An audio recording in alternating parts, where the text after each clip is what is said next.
We like to drink beer, a lot of it. After a long night of drinking and talking crime and conspiracies, there's nothing that wakes us up and gets us ready to start the day better than Just Brew coffee. With a great selection of roast levels to choose from, you're guaranteed to find one that suits your style. Small batch roasted to highlight the unique features of each coffee bean, Just Brew coffee caters to both casual and hardcore coffee drinkers alike. Since 2010, Just Brew Coffee has worked tirelessly to perfect the roasting process and technique, which has resulted in seriously delicious, always flavorful, and never bitter tasting coffee.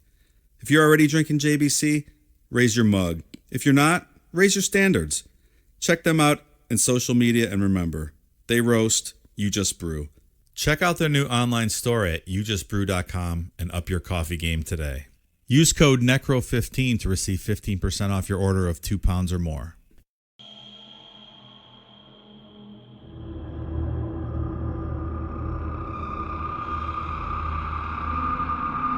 Already distrust the government? Well, this episode isn't going to make you feel any better. Today we take a look at MKUltra, a CIA-backed program that explored mind control of both willing and unknowing participants. Ian's going to try his best not to confuse us as he gives us the detailed history of MKUltra, how it originated, and what purpose it was set to serve. We'll discuss the torturous techniques used to gain mind control over a person, and yes, once again, talk about hypnosis. We'll discuss its ties to Nazi Germany and Jonestown and how it may have been utilized in some of the biggest political assassinations in American history. Get ready, today's topic is nuts. I'm Mike. I'm Ian. And I'm Dave. If you thought MKUltra was the latest version of Mortal Kombat, stick around. Sub-Zero has nothing on these maniacs. This is Necronomipod. There were new revelations today about cloak and dagger spy operations by our side. The CIA Director, Admiral Stanfield Turner, met with the Senate Intelligence Committee in a closed session to provide more information about MKUltra. MKUltra is a CIA program started nearly 25 years ago to control human behavior through the use of drugs, electric shock, psychosurgery, and other rather sophisticated techniques. The CIA now says it has discovered documents relating to the program that apparently were not filed in the right place. Acting under the Freedom of Information Act, a former State Department official, John Marks, has obtained a number of other documents on MKUltra.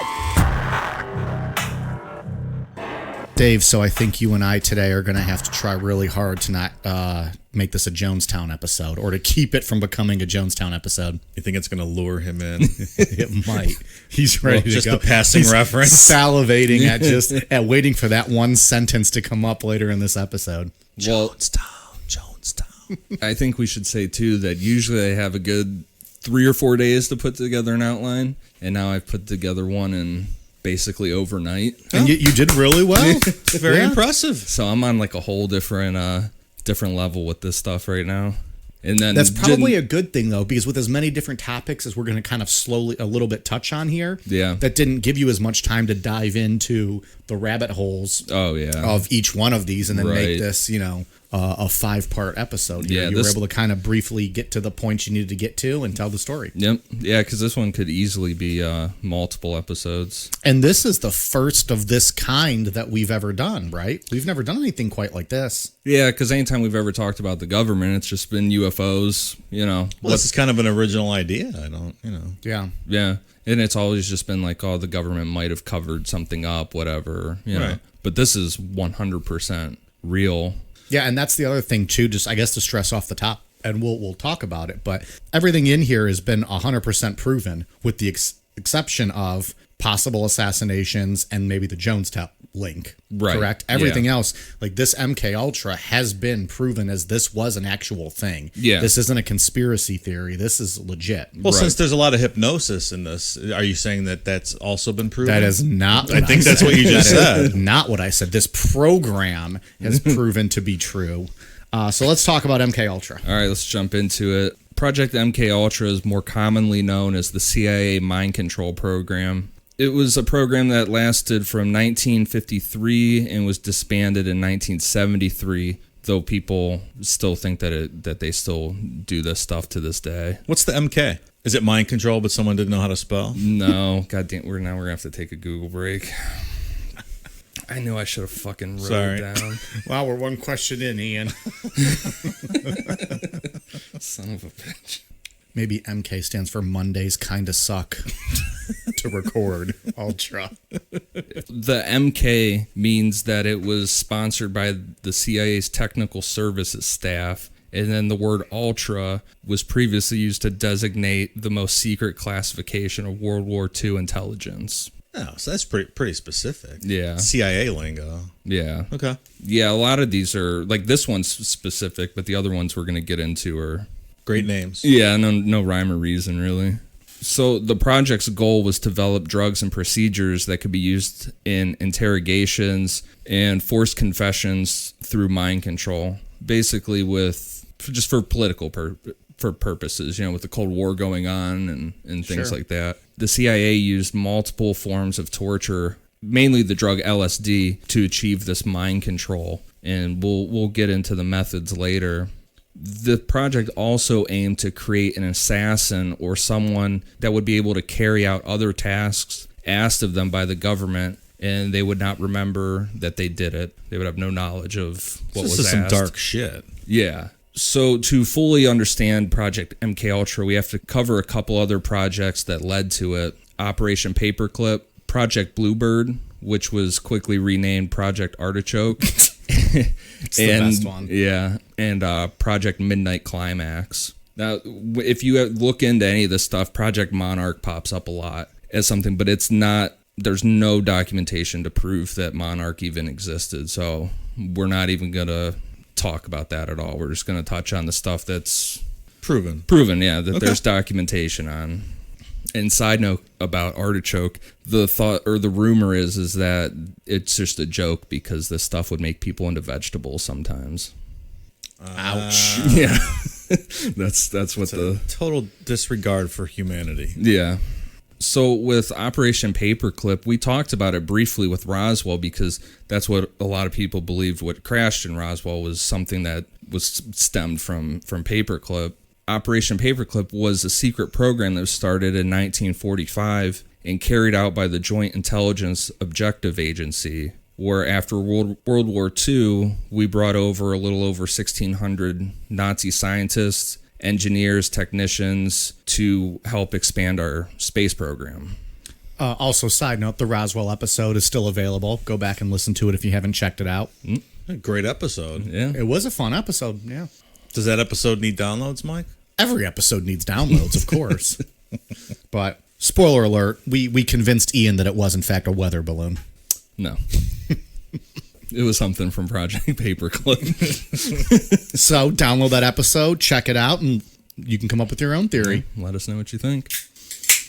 So, but that was mainly what Paperclip was for. It was just to reverse engineer Nazi technology at the time, especially their rocket stuff. And it worked too. Werner Braun. Werner von Braun? Yeah, he got us to the moon. Yeah. Technically, the moon thing should have had a swastika on the side of it. Really? Yeah, absolutely. In all honesty. Well, that is if you believe we got to the moon. Shout out to Ed. Our friend Ed from Pod Van Dam would argue we have not been to the moon. But I believe that'll be a subject we might discuss in the future. Yeah. Yeah. Where does Ed think they faked the moon landing? Just some studio somewhere? I can't. I don't know. Soundstage? I've never really debated it with him. I've just learned that. I think Angie believes in that too, that the moon landing did not happen. Really? I think so. We might have to have a special guest for that episode. Yeah, I'm pretty sure she thinks that it didn't happen. Maybe you and I can moderate a debate between Dave and Angie. Yeah. Oh, that would be delightful. Is there any proof? Is this old, like, the shadows don't cast Don't give away your playbook properly? yet, man. Yeah. Save it. Fair enough. Yeah. Not to go on a major tangent, but isn't it the flag? Isn't it not supposed to have been blowing or whatever? Something like that, yeah. Yeah. That's kind of the only thing. That and the shadow, And the way the shadows shadow are on. was. I'm I not think going to claim to know anything about how gravity and air works on the moon or anything like that, so I don't know if a flag will blow you and or I not. will learn a lot when we listen to that debate. All right. Well, I think the flag thing is due to the fact that the Earth is flat, and Oh, yeah. All right. We're just combining Fair every enough. future episode into this one. flat Earthers are my favorite. And then Ted Bundy It's the showed best. up and killed everybody. I love flat Earthers. Love them. Oh, great. Just wait till I tag them in this episode and then we start getting hate from them. Some fun YouTube videos, rabbit holes that go down with flat Earth videos. Who's more dangerous to mess with, flat earthers or Scientologists? Like, who comes at you harder now when you disrespect them? Like on Probably flat earthers. Yeah, I would say so. Yeah, you're probably right. Paperclip becomes relevant to MKUltra because not only did we recover the rocket end of technology from the Nazis, but we recovered a lot of the research that they did on things, and including Joseph Mengele's research that he conducted at the most well-known Nazi concentration camp, Auschwitz. Mengele, he's most known for the horrific experiments that he performed on prisoners at Auschwitz, mainly children and more specifically twins. He really had that an obsession with twins. He would just stand outside the train and watch for twins to come in, because other SS guards started missing, or he found out that they were missing twins sometimes coming off the train, so he went out himself to go watch for them. Did that originate like from some occult stuff? Like, where did that twin stuff originate? There's a whole rabbit hole to go down with twins and some of his beliefs and stuff. Well, and the Nazi and the occult is something we've talked about covering as well, too. Because there's a whole thing with that. There's a lot of very strange beliefs that Hitler had. And yeah, I was going to say Hitler was into all that. Yeah. Did we try to recruit Mengele? I know he got away to South America, but did we? There's suspicions. Or that he was actually recruited. I initially thought you were talking about for this show, and I was like, no, if he joined, Mr. Muggs would have walked, and so we're obviously keeping Mr. Muggs. We got contracts with various characters. That was quite an end around. Well, I think there's speculation that we actually did recruit him, some people think. So, I mean, I wouldn't put it past us. Touch on him probably as well in the future, right? Do an episode on him. He's on the list. All kinds of spoilers going out today. That's just a terrible story. Yeah. That'll be a hard one. Have you guys seen any of the videos of his experiments? Are those online? Don't know if there's videos. I've seen lots of pictures. When I was, I think we've talked about it here on the show before. When I was in Europe for my World War II trip back in college, it was some museum. It might have been actually at the Holocaust Museum, and I remember there was like a video of like a person in a box, and I don't know if it was Mengele or who it was, and they were messing with like the air pressure and whatever in the box, and you just see how this person's affected by it, and it's terrifying. It's haunting. That whole museum was sick. Did you go to Auschwitz? I believe that's where I went. Yeah. That when we were there, this was at an actual museum part. Okay. But yeah, actually at Auschwitz, tongue twister.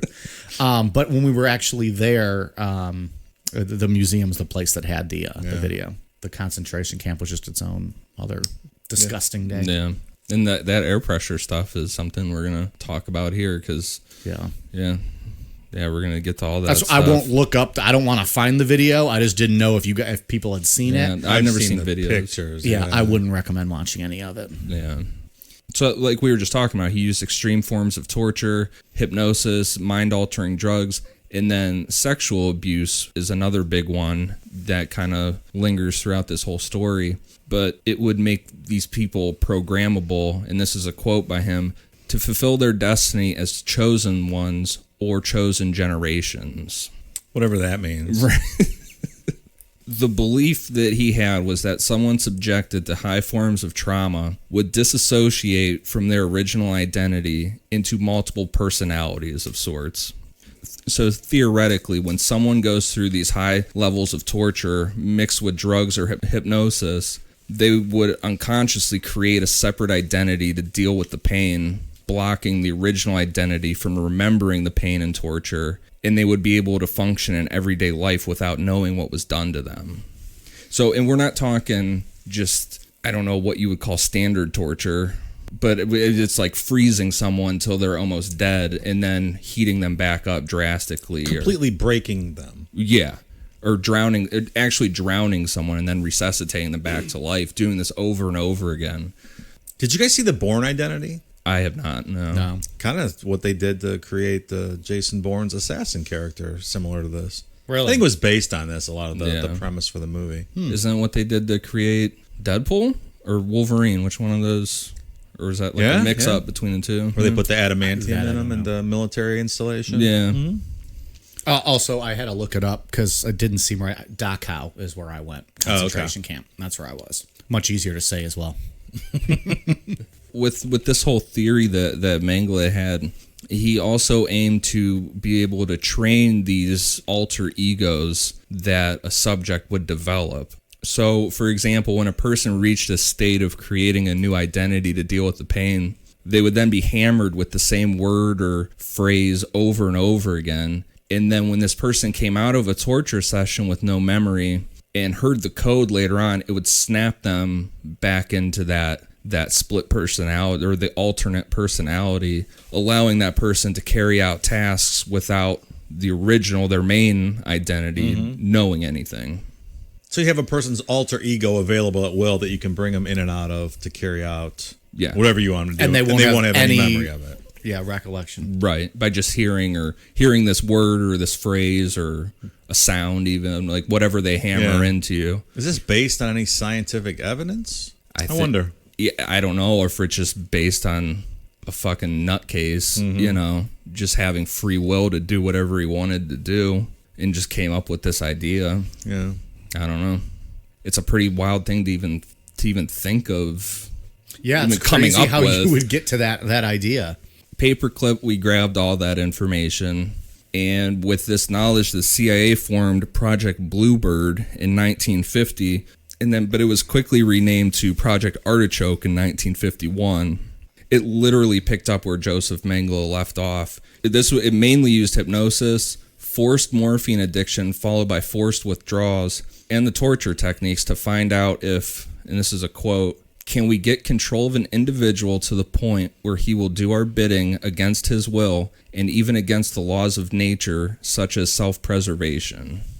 That's a direct quote from a 1952 memo. So suicide missions. Yeah. And you would have no idea that you were doing it. Right. You would just snap into this alternate state of a personality. Sounds like a movie. Yeah. What's that movie? I don't know. Oh, I'm saying it sounds like a movie. You were referencing a movie. It sounds like the Bourne Identity for one. It's exactly what they did to him. Those are the Matt Damon ones, right? Yeah. They made a few of those. I haven't seen any of those. Yeah. I like Matt Damon too. Every time I think of Matt Damon, I think of Team America when they just shit on him that whole movie for no reason. I don't even understand why they make fun of him that whole movie. Because he only can say his name, and it sounds really... I forgot about that. I haven't seen that movie in a long time. Yeah, they just shit on him that whole movie. Yeah, I wonder why. I have no idea. They didn't limit these experiments just to U.S. citizens. They took these overseas, and a lot of which occurred in South America, and that's where we'll get a Jonestown connection later on. I guess my question would be, why didn't they limit it not to U.S. citizens and only do people from overseas? One of the main things were to do to overthrow different governments. I think the CIA was doing a lot of that in the 50s, 60s, like Guatemala, Brazil. They were all over the place. And the Brazil stuff ties into the Jonestown shit too. This project, they used a lot of solitary confinement, and then they would give the subjects these cocaine, marijuana, heroin, peyote, and mescaline. But they eventually found that LSD provided the best results for what they were looking to achieve. Yeah, you don't say. Yeah. Isn't there like a cheap wine, mescaline or mescal? Mezcal? Maybe that's what it is. I just read this in Bukowski last night. That's the tequila with the worm in it, is mezcal. No, this was like a cheap port wine type. It doesn't matter. But I almost thought it was the same word. I don't know. Well, all of our junkie audience can correct us if we're wrong. Not all of our audience are junkie, for the record. not He's what I talking said. about our junkies in the audience. Isn't that what I said? Yes, but it took me a while to figure it out, so I just wanted to make sure they were clear. Thought you were just calling our audience junkie. I meant the portion of our audience that is That a are junkie. junkies. We corrected it. We're good. And I think I said it earlier, but if I didn't, the people that were being drugged and stuff did not know they were being drugged. So the unknowing subjects started with actual CIA agents being drugged. There's some unclassified documents showing that there was one agent that had been given constant doses of LSD for up to 77 days, was just held like in a state of just tripping. Like locked in a room? Yeah, unknowing. It's unbelievable. Yeah. In Project Artichoke, they didn't stop with just drugs or torture. They also experimented with spreading illnesses to people. This is a quote from that memo, that not all viruses have to be lethal. The objective includes those that act as short-term and long-term impacting agents. Is that incident with the Tuskegee Airmen where they gave them all syphilis, is that related to this at all? Maybe. Did that happen around the same time? Yeah, like right around the end of World War II. Those Tuskegee Airmen in Alabama where they infected a bunch of them with syphilis, and I think just monitored them without giving them the penicillin just to see what would happen. Probably stems from this in some way or another. The CIA, they debated heavily, like just argued with each other on who would oversee Project Artichoke, but it was decided that a former Army general, Paul F. Gaynor, would oversee it. Under Gaynor, the project expanded, including, quote, weaker and, quote, less intelligent parts of society. This included inmates at prisons, people in mental institutions, homeless people, people from low-income neighborhoods, and even veterans and POWs. Like the military was doing this to them, to their own. What a great thank you for your service. Right. So throwaway people. I mean, it's kind of like we talked about serial killers hunting for fringe throwaway people because no one will miss them. Right. Same principle here. Yeah, exactly. The CIA believed that they could achieve what Mengele theorized with creating this unknowing personality in someone, where they could create an unknowing assassin that could assassinate, and this is another quote, a prominent, redacted politician, or if necessary, an American official. So there's where you get your thoughts on, like you said in the intro, assassinations coming up. Because, I mean, they say it's what they were looking to do. Of course. This was one of the leading conspiracy theories for Robert F. Kennedy assassination, with Sirhan being a government assassin who was hypnotized and made to, kind of have like that personality where they could say a code word or trigger him and he wouldn't have any recollection of it. Right. And he claims to have no recollection of it, right? He claims to have no recollection of it. To this day, he has never...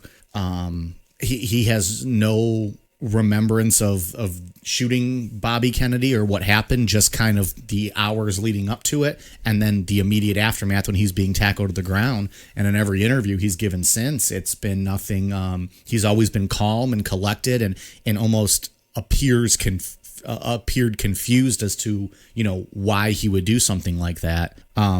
Actually, the quick story was that he was like 22 years old, living in Pasadena, California with his family, like 8 or 9 of them, I think, in a small home. And he was hired by a guy who owned a private ranch to come ride his thoroughbred horses, which is odd because Sirhan never really rode horses. He suffered a few falls, and with one of the falls was taken to the hospital. His family says he was gone for 2 weeks, but he was discharged from the hospital in 1 day. And the people who believe in this conspiracy think that's when he was taken and hypnotized and messed with by the government. While he was in the hospital. Well, during those 2 weeks he was missing, right, where he wasn't in the hospital. His family thought he was, but he was out of the hospital in one day. It turns out then that the guy who owned the ranch had ties to the mob, the mob had a bunch of ties with the CIA. The CIA, for a whole bunch of reasons, had issues with Bobby Kennedy, including if he would have won the presidency in '68, he might have looked into the CIA as to why his brother JFK was assassinated. So that's kind of the short story on why people think Sirhan might have been one of these assassins that we talked about. And if you had to choose someone to fill that role, he's the perfect person. He's the kind of person you would choose. Right. I mean, he fits the description, right? Well, and he was Palestinian, and I think Kennedy had just been in support of sending more military force against the Palestinians. So that was a perfect cover to say what he was upset about. It sounds like the same thing. I mean, it sounds like what they were at least trying to accomplish, what he claims. Right. Of having no memory. But even going the bonus of there even is a connection with the Palestinian anger. Right. But Sirhan claims to not have any recollection of it. That's weird. There's a lot of good articles out there too, and even different books that look into all of this and the whole Kennedy assassination and all the conspiracies. But that one's pretty interesting to read about. It just didn't fit. It never made sense. Right, and there's been a lot put out recently because last year, 2018, was the 60th. It was 68. So what's the math? 50th anniversary of the assassination. So can you imagine though if they did that to him and he just sat in jail for 50 years? It'd be wild. He's still sitting there, not having any idea why he would even do that or be there or anything. Right. Yeah. Wouldn't it be cool if we could do that to Mike? Maybe we could just like have a keyword and we could flip him between country Mike. Look at that. You could maybe. What country Mike, and I guess that's nerd Mike. Yeah. That's all we got so far. I don't know He'd have no recollection of whatever he did. I'm more afraid of what Country Mike might do. Send you out into the world being Country Mike. Country Mike's a terrifying individual if you've listened to past things he has said. Well, last week Country Mike was fun. A couple weeks before that, not so much. It was terrifying in the Toy Box Killer. Yeah. The Ed Walters episode, a little more fun. Yeah. So we went over Paperclip and them getting that information from the Nazis. And then, like we said, they picked up where Mengele left off with Project Bluebird and Project Artichoke. And now by 1953, the groundwork had been laid out that LSD was going to be the most effective drug to use. And some of the best methods of torture included... Do it in your sexy Mike voice. That doesn't exist. Verbal and sexual abuse. Sexy Mike. And then you want me to read like all these other ones in a sexy voice? I don't think that's going to work. Hung in painful positions. Hung.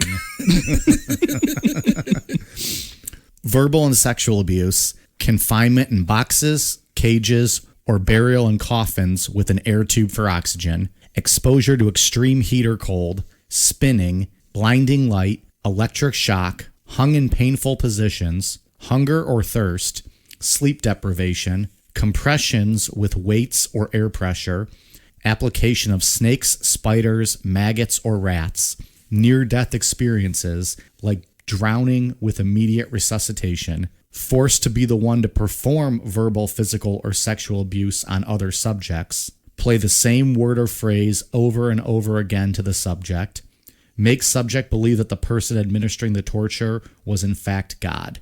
That's quite a list. Yeah. Did they make anyone listen to Britney Spears or watch NASCAR? Was that on the list? Well, would they want them to live happy lives? Because if so, sign me up. I'll do this. Just thought you might have left some of the torture off. No. So with all this information, the CIA was ready to broaden this thing and put it under one operation. And in 1953, they started Project MKUltra. Before we jump straight into MKUltra, I just want to briefly go over a sub-project under MKUltra that was called Project Midnight Climax. And that's just to show the lengths that the CIA was willing to go to carry out some of this shit. Oh, I thought that was the Britney Spears one, Midnight Climax. 'Cause I'm all in on that one. These names that they come up with here.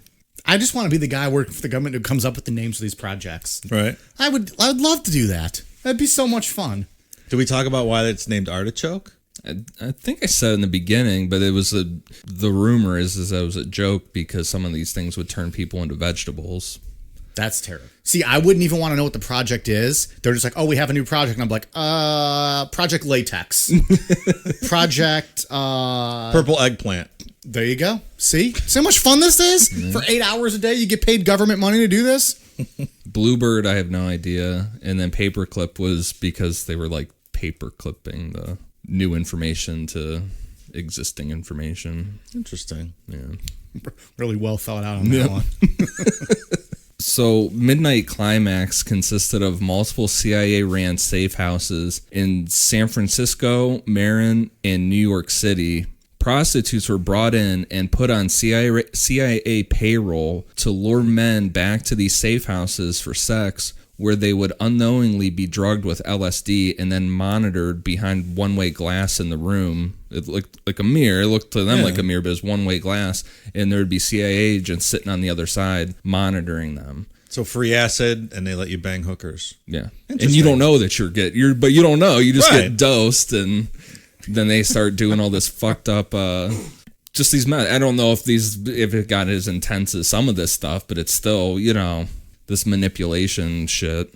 But so the main goal of Midnight Climax was to research forms of sexual blackmail, test surveillance technology, and then also expand on how well LSD would work. There's rumors that some of the researching on sexual blackmail, that some of these prostitutes were actually underage, and they would bring somebody in and then hit them with it at the end. Like, well, you were drugged up and you just had sex with an underage girl, so now you're going to shut the fuck up. Holy cow. Yeah.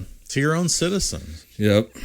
In San Francisco, New York, in these areas where they were doing Midnight Climax, they thought that they were having success with what they were doing with these safe houses, so they expanded and took it out into the public, and the CIA started drugging unknowing people at restaurants, bars, and some people at beaches that were just hanging out. They would just walk by and just drop this shit into their drink.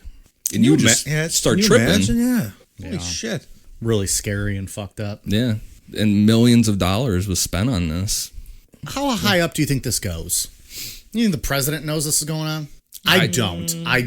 At this time, I don't think so. I think at this time, the CIA was doing a lot of its own stuff and really with no supervision at all because no one knew they were doing a lot of it. And there was very little oversight. I don't know. I don't think we'll ever know. It's a good question, though. My opinion, I would say the president probably didn't know. It seems like the CIA just had full run to do whatever the fuck they wanted, and they were never questioned by anybody. Looking at you, Eisenhower. I mean, he used him for all the coups and all that stuff, so he was certainly in the loop on some of the stuff. For what? Like the coups that we were talking about earlier in Brazil right. and Guatemala. Yeah, I don't know.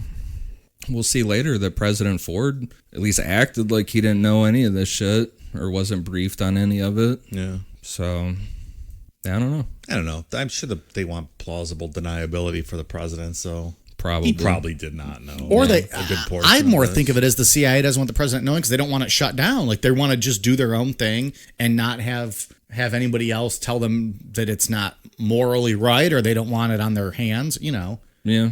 I think they just want to do their own thing. Right. I think you're right. There's probably a lack of oversight back then, and they were fairly autonomous, doing whatever they wanted. I think you guys are right. Well, and that's the thing, too, with this, and I condensed this all down, really, really condensed this down so this wasn't a ton of different episodes, but the MKUltra stuff, it spreads out to all kind of different people. There's so many different military names and doctors' names involved in this. It goes...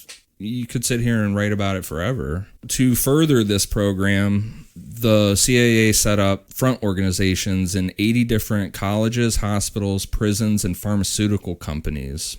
Sometimes top people at these locations knew that the CIA was there and what they were doing, and others just thought that they were hiring an outside contracted company to complete various tasks, but really it was the CIA conducting MKUltra experiments.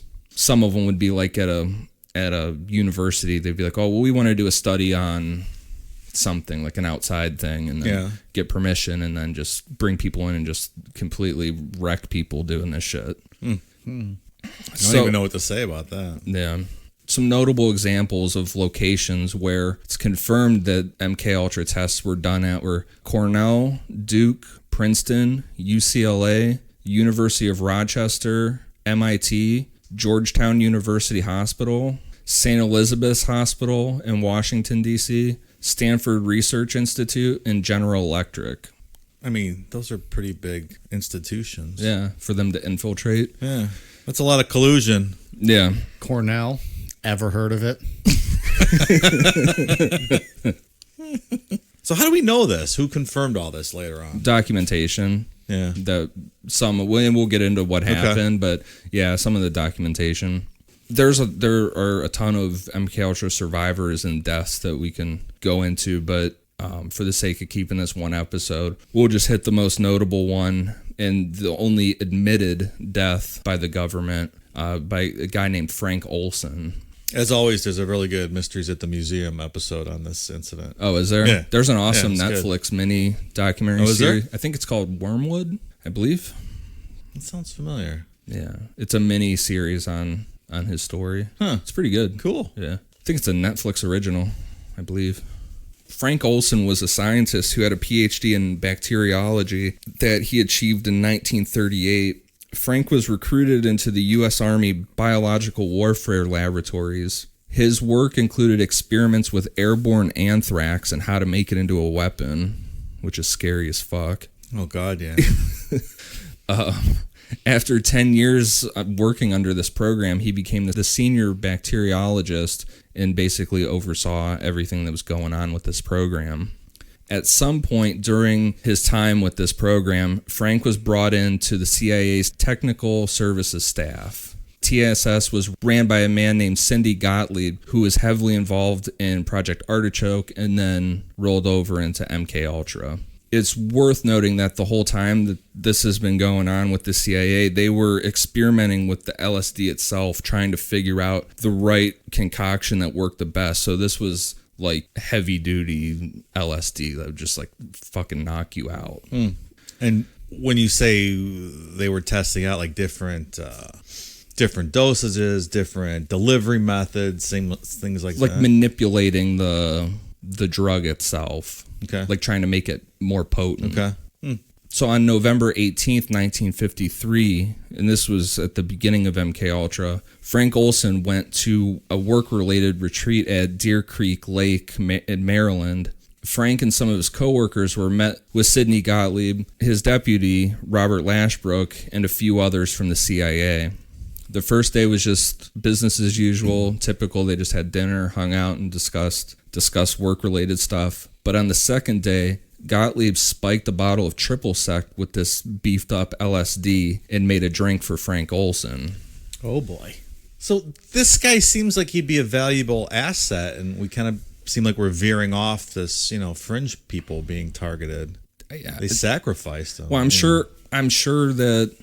I would assume that to even be an agent in the CIA, you have to be a pretty good at what you do. Yeah. Right. I mean, I would assume, and this all started with them dosing CIA agents their own that they didn't even know. That's how Artichoke started. So okay. I think from the get-go, it was kind of like they didn't give a fuck who they were giving it to. And maybe they thought, well, they're testing, they had perfected it, and so it's time to not just a trial run, but to actually kind of create the kind of CIA agent that they were planning. Yeah, that's something to that. Maybe with his knowledge of anthrax and stuff, because he had been working on that for years. Maybe they were like, all right, let's try and they could flip the switch, have him, do the anthrax attack, won't remember it, that kind of stuff. Yeah, I guess he would make a good asset. But this just completely backfired, and as a result, Frank suffered a massive nervous breakdown and was just super paranoid about everything. And a week after the retreat, he quit his job. When he came in to quit his job, the CIA sent him to New York City to see one of their physicians for help, and that doctor was a guy named Harold Abramson.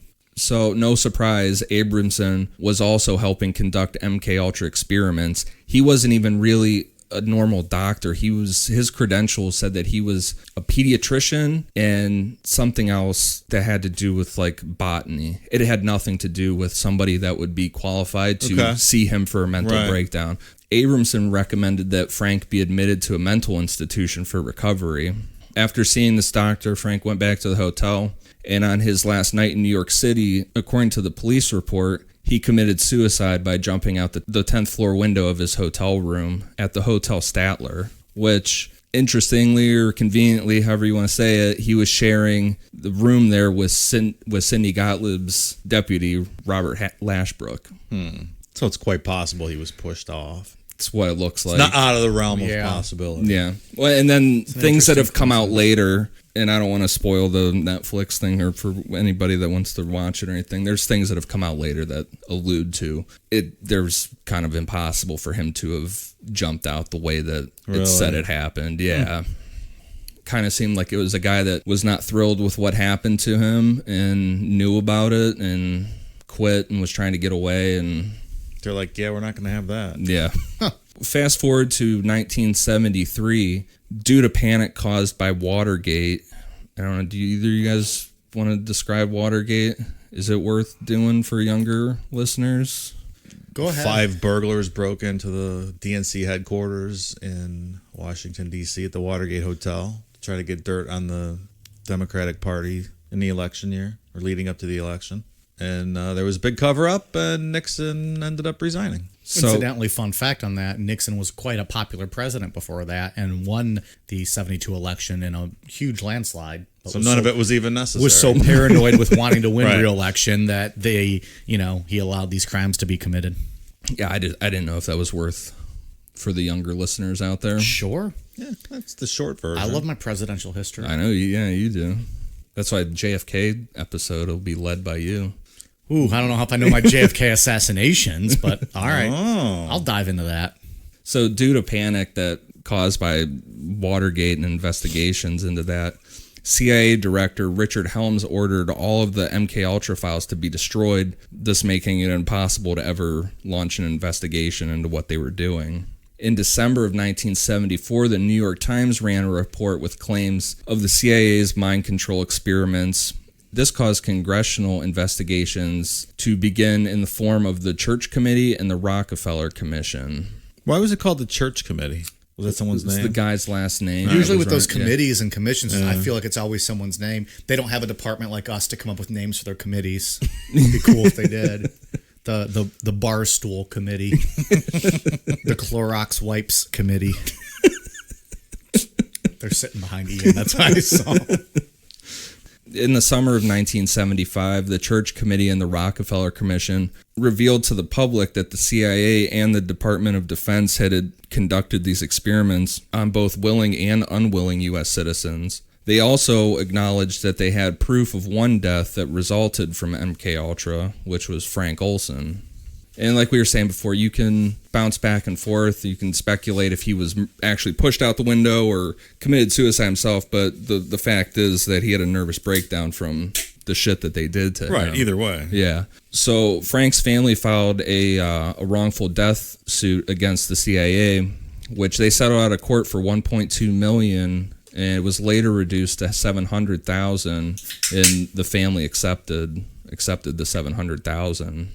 They also received a public apology from President Gerald Ford, who also signed an executive order to stop the CIA from conducting drug-related experiments on unwilling subjects. You wouldn't think you'd need an executive order to ban that. Right?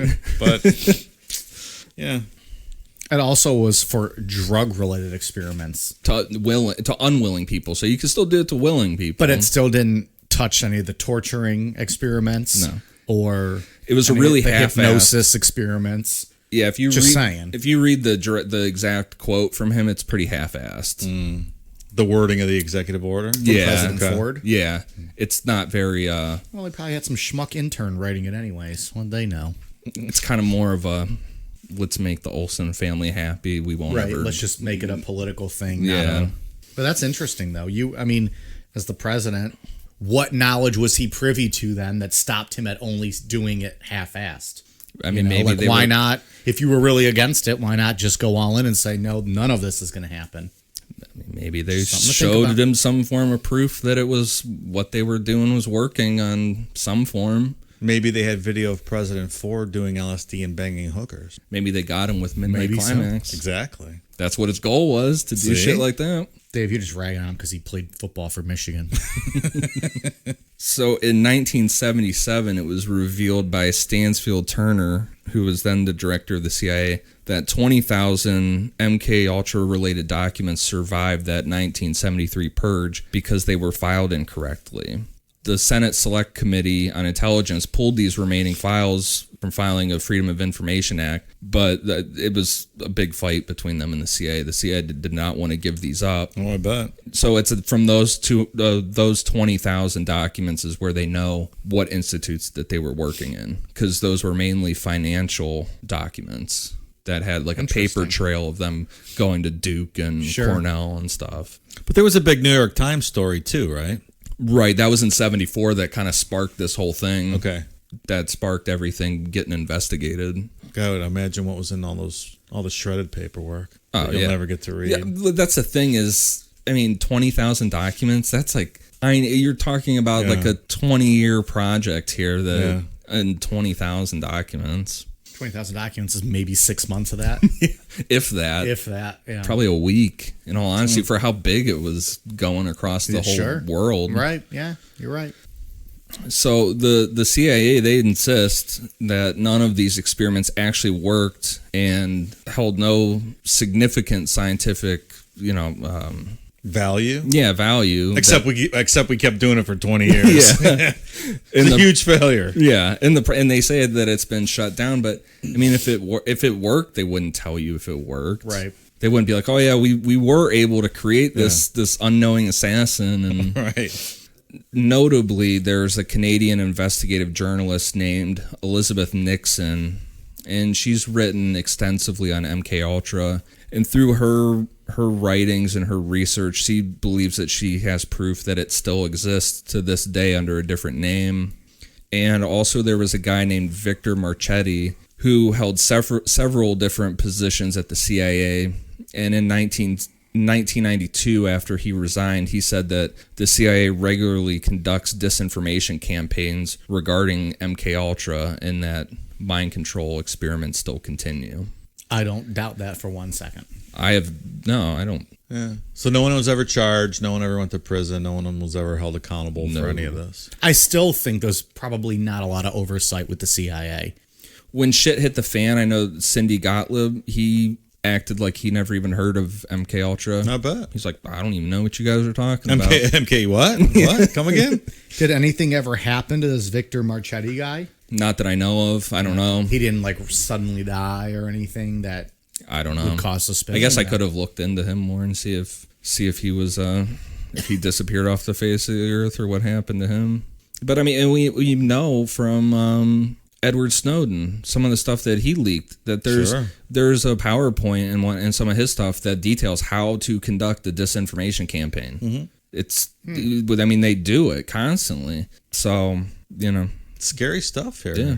Did you guys ever see the movie Wag the Dog? Where they start the war fake in war. Albania. Yeah, to get the president's polling numbers up. The government just fakes a war to the press and to the American people just to get the president's ratings up, and it just shows how the government can control what people think. It's really good. De Niro and Dustin Hoffman. Dustin Hoffman, yeah.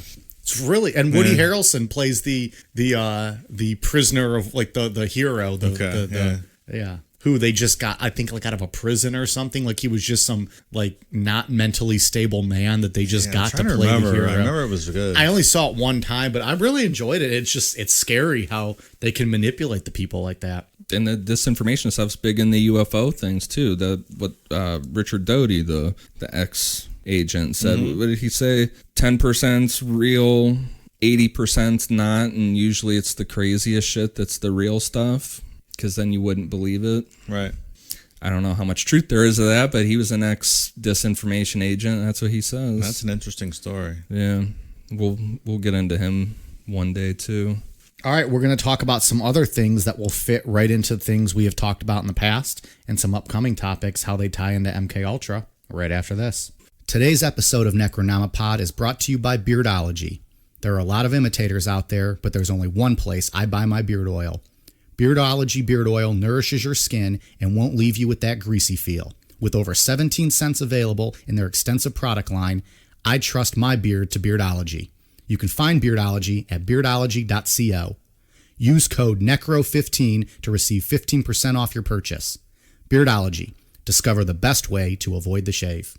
So first we'll talk about Ted Kaczynski, also known as the Unabomber, who he's on our list for a future episode, but he ties into MKUltra.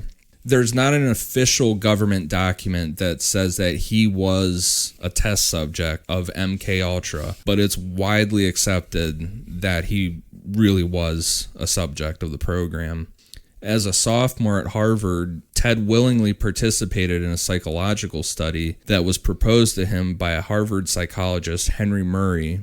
The study was sold to Ted as something that above average students would participate in, but in reality it was an MKUltra experiment in breaking down a person's ego. In total, Ted spent 200 hours in this study, And it's thought that could have played a major role in his crimes that he committed later and like his views on the government and everything. So if it's not documented, how do we know this? He's the one that initially said that he was part of this study at Harvard. So they just kind of matched up the study that he says he was a part of with testing that had already previously been done. And this Henry Murray, this psychologist, was linked in with MKUltra. And then there's I can't think of his name, but there's an investigative journalist that wrote a book on it and dug into what they did to him. It was him and 22 other students. In the documents that were recovered, their names weren't listed, but they were just given like these one-word code names. It's kind of been ironed out that Ted's was lawful. Was his code name for that. Not Kaboom. So it's a shame to think about, such a smart guy, what he could have done, with his life and what he could have been had he not been a part maybe of this experiment. Because Ted Kaczynski was the guy who had 160-something level IQ. Yeah. Genius. And so maybe they did. They fucked his whole life. It's a shame that they, broke down his ego or, allegedly if they did, you're taking, these aren't, like we talked about, the throwaways of society anymore. These are people that are really going to do something, really smart individuals. So Harvard wasn't on the list when we talked about the infiltration. Yeah, I didn't include. I should have thrown them on the list. Oh, okay. But they were tied in. According to him, it was a lot of like the bright light, like the flashing images, like the verbal put downs, like just really intense imagery, like being strapped there and having this stuff hit you in the face, like all this flashing images and like negative words and just really intense for 200 hours. Yeah. And how he was proposed, it was like when he wanted to leave, it was told to him by this Henry Murray guy that like, no, you need to come back. This will be good for your future in college and stuff. Like, wow. Yeah, that's how Ted says it. And I mean, from everything else that's uncovered, I mean, I wouldn't put it past any of this, know. And I think there's enough proof that you could say that he was involved in it, at least to some degree. And we know what the end result is. Yeah. All right, Ian, we'll give you 10 minutes. Ready, go. All right. The other big one is Jonestown. I've never heard of it. Yeah. Parts 1, 2, and 3 currently available in our archives. Go check them out. All ready to be downloaded. And Ian's favorite subject. They're pretty in depth. Yeah. So I mean, if you haven't listened to those, none of this is going to make any sense to anybody. So if you haven't listened, pause and go back to. There you go. Pause and go back through 3.5 hours worth of episodes. Yeah, it's like a solid 5 hours altogether. And then. Oh, and so welcome back. Right. You listen to Jonestown's part 1, 2, and 3. So I went and I didn't go like crazy in depth with this stuff because I do want to do a full episode on theories that involve Jonestown. But so Jim Jones had a childhood friend and someone he stayed in close contact with over the years named Dan Mitrione. There's no way to dispute their friendship that it didn't last over the years because Jim talks about him multiple times on the tapes that were recorded at Jonestown. You mean when Jim is just sitting up there high as fuck, rambling into a microphone about anything and everything? Talking about asking people how they'd kill Tim Stone and whatever random shit he was talking about. Brutal. Dan Mitrione ended up becoming an FBI agent and then working undercover with CIA agents in MKUltra style torture techniques in South America.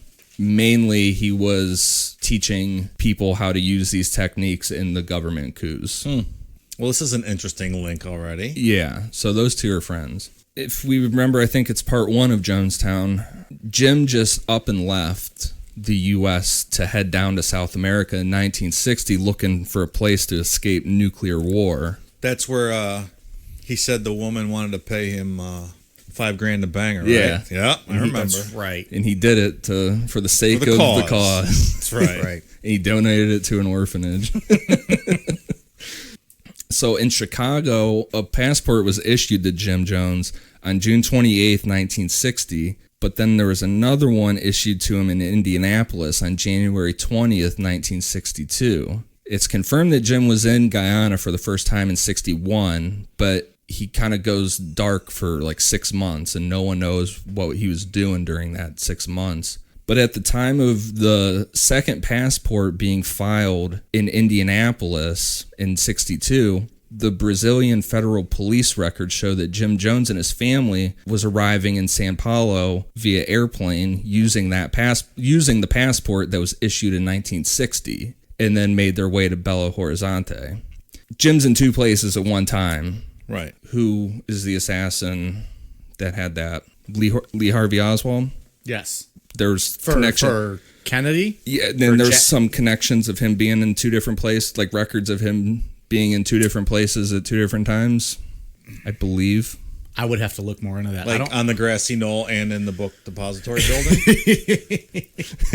I don't know. I've not heard that. Or if I did, I don't recall that. I think so. I think that's what I read. Okay. Well, we'll get into that in that episode then. When Jim made his way to Belo Horizonte, Dan Mitrione was living there at that time conducting these undercover operations. And it's confirmed by Jim in his recordings at Jonestown that they regularly saw each other and hung out and got together for dinner and shit. Mitrione was relocated to Rio about 8 months later, and then Jim ended up moving to Rio as well and living in the same neighborhood as Mitrione. They continued to hang out and socialize in Rio, and then Jim got a job doing commission sales for a company called Invesco, which is suspected to be a CIA front, like one of those front things that they were setting up all over the place. Yeah. So Jim's kind of following this Mitrione guy around, who's a documented CIA person, right, involved in MKUltra stuff.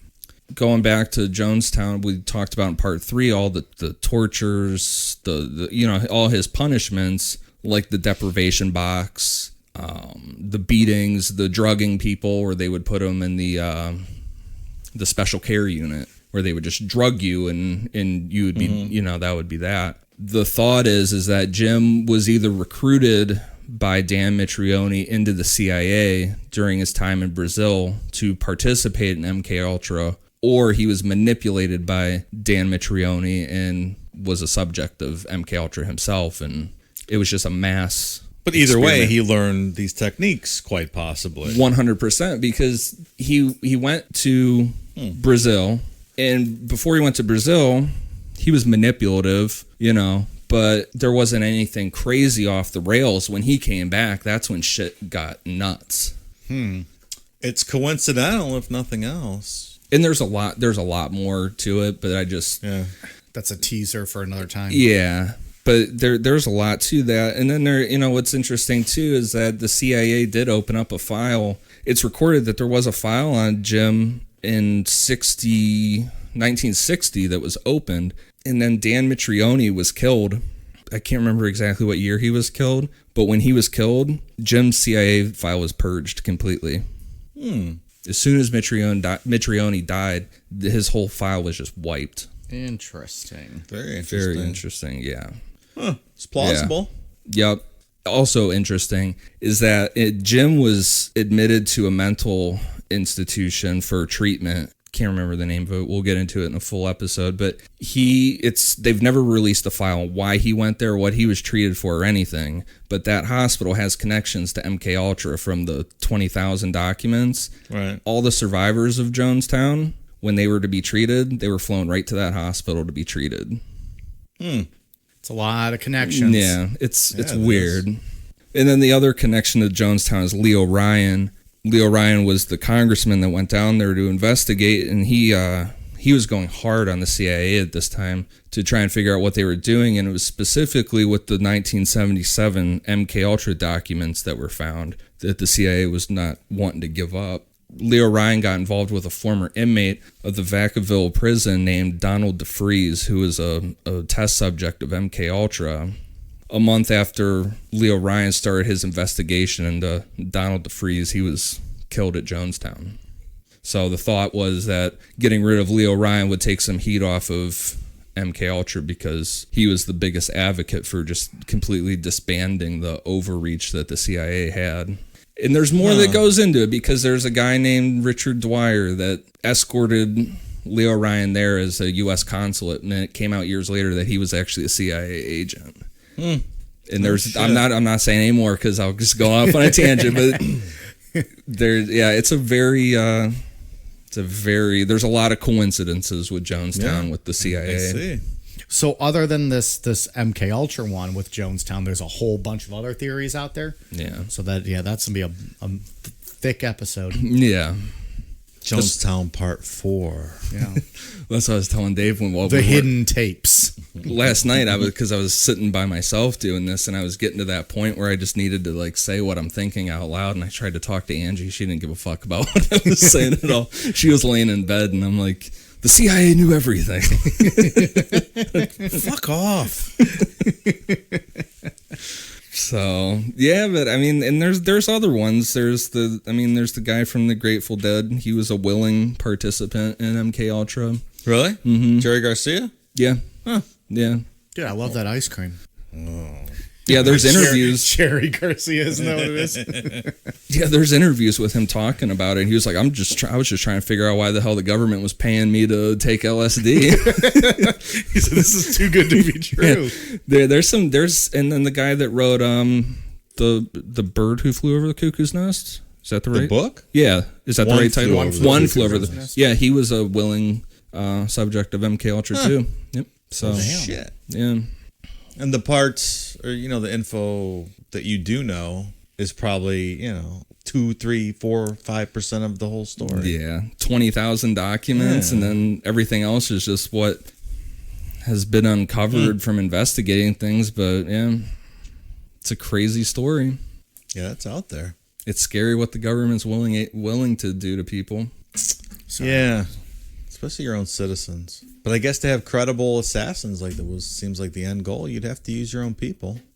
Yeah, this was a scary subject just because we know it happened, we know it's real, and we just don't know how deep it went and what how many lives were lost because of this or lives ruined. Yeah, I mean, and there's like 6 or 7 people that I can think of that are like have detailed stories that you can go into about how their lives are ruined. But like I said, it'd be tons about. You could do an episode on each person probably. Right. So I mean, there's lots of accounts of it out there, ruining people's lives and everything. It's not very nice.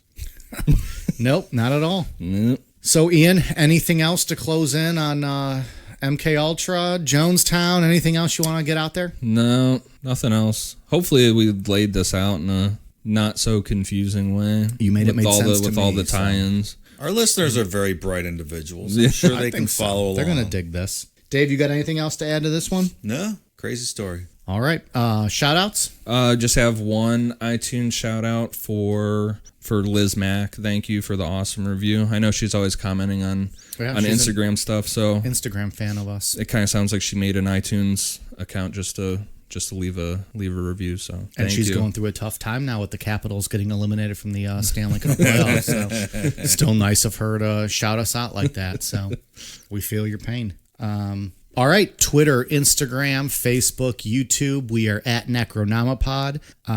Leave us a review on iTunes, like Ian just said, and we'll give you a shout out. It really goes a long way to help us get noticed on iTunes and hopefully get back on some of the top or trending lists. And or just reach out to us on one of the socials and let us know what you think. Let us know if you have any requests.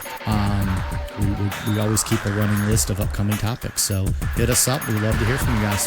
Are you guys ready for a cool down beer? Cheers. Let's go.